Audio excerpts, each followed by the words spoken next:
my question was that, this entire thing about permission not being sought from the courts before, reopening this case and going ahead and arresting Arnab Goswami from his residence. Now, I'd like to know from you, you're an advocate, you're a lawyer.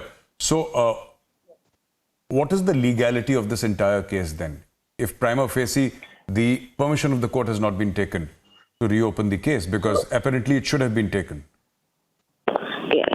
Major Gaurav, I would like to say that, there is no provision in the CRPC which allows a state home minister to order a reinvestigation in a case where already a summary has been filed by the police in 2 years back. It was filed in 2018.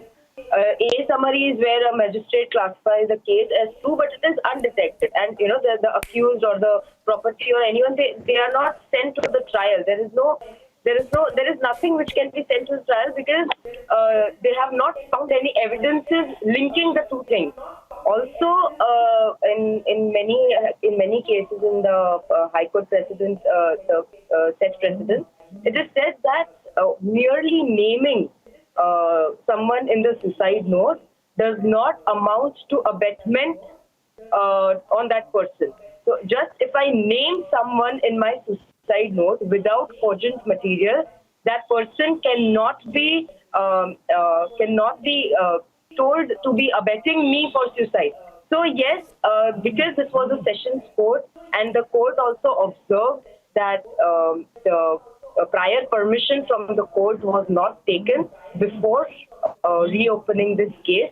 That is the reason Arnab has been sent to the judicial custody and not in the police custody or as remanded by the police.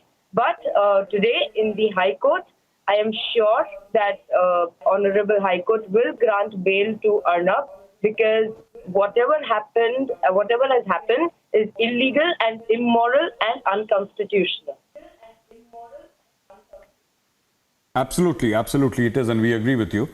Swapnil Kothari, I'd like to ask, with whatever the background, Chandni Shah has given, I'd like to understand, where does that put us in that 3 o'clock hearing, the bail application which is going to be happening at 3 o'clock in the Mumbai High Court. Now, whatever Chandni Shah has said, she said that there is no law.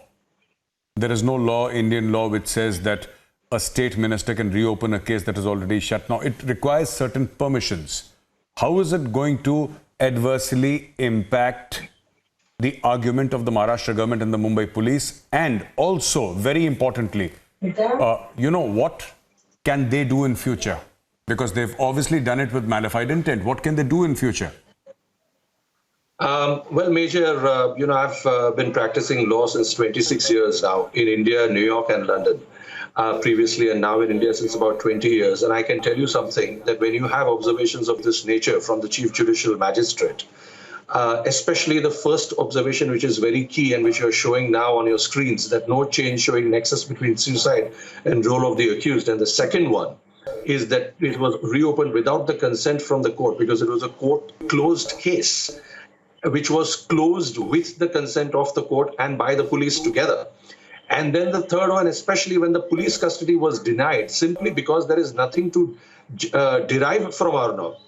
There is no nexus, there is no evidence. And if there is no evidence, there is no reason why I need a police custody, because there is nothing that you can do with him in the police custody because he's got nothing to offer.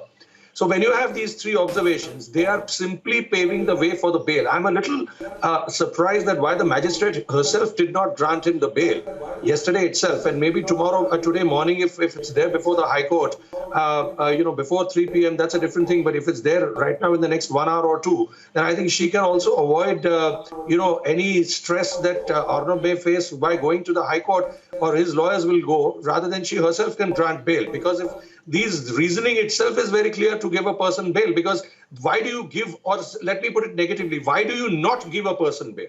You do not give a person bail because he's a flight risk, because he's going to tamper with the evidence, and because he's not going to cooperate with the investigating agency. None of these three apply, because since the last 1 month we've seen that Republic TV has done nothing but cooperate for hours together. Every single one of individual of Republic TV, whether it's the CFO or the editor or the CEO, they have all complied with the summons of the Mumbai police, and there is no reason why Arnab wouldn't if he's summoned in the future. So there is no reason why he will not get bail by, in the Bombay High Court today. I'm very hopeful about it, and especially with the fantastic legal team that you have and with the work that the council is doing, I see a very, very positive note. And to your second question as to what to expect in the future. Now, future will play its own cards in that sense. It depends on how, things proceed from here on. So it will depend a lot on that. So it will be a little bit premature for me to expect, what the future holds, because there is tremendous support for Arnab across the country and across the world.